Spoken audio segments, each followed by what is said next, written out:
आमान को प्राण मध्य असुस्थ होता है जेटा आमान को प्राण असुस्थ थाए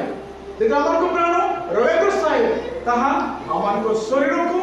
एवं आमान को आत्मा मध्य प्रभाव पकाए आमान को संपूर्ण व्यक्तित्व करे ए प्राण रोग आक्रमण करता जहारी फल मुए आपण माने शांति नहीं पान था जहारी फल मुए आपण माने व्यस्त और विचलित था एवं अनेक प्रकार विषय अनेक प्रकार प्रश्न आमान को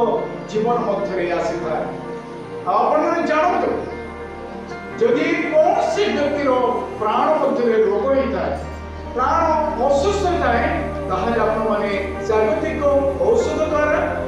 जागतिक चिकित्सक डाक्टर द्वारा कविराज द्वारा औषध द्वारा इंजेक्शन द्वारा केवे मध्य सुस्थता लाभ करि पाइबे नाही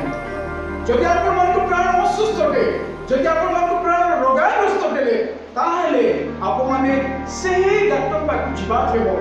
सेही चिकित्सक पाक जिबा हेबो जे कि आपण को प्राण विषय भलो जानती जे आपण को प्राण को बुझंती जे आपण को प्राण को प्रेम करती आदर करती और जे सुस्त कर पारंती से होचंती आपनकर प्रिय यीशु से होचंती आपनकर प्रिय पालक से होचंती आपनकर प्रतिपालक जहां को आज आपनकर प्रकाश होची प्रचार होची यीशु सेवा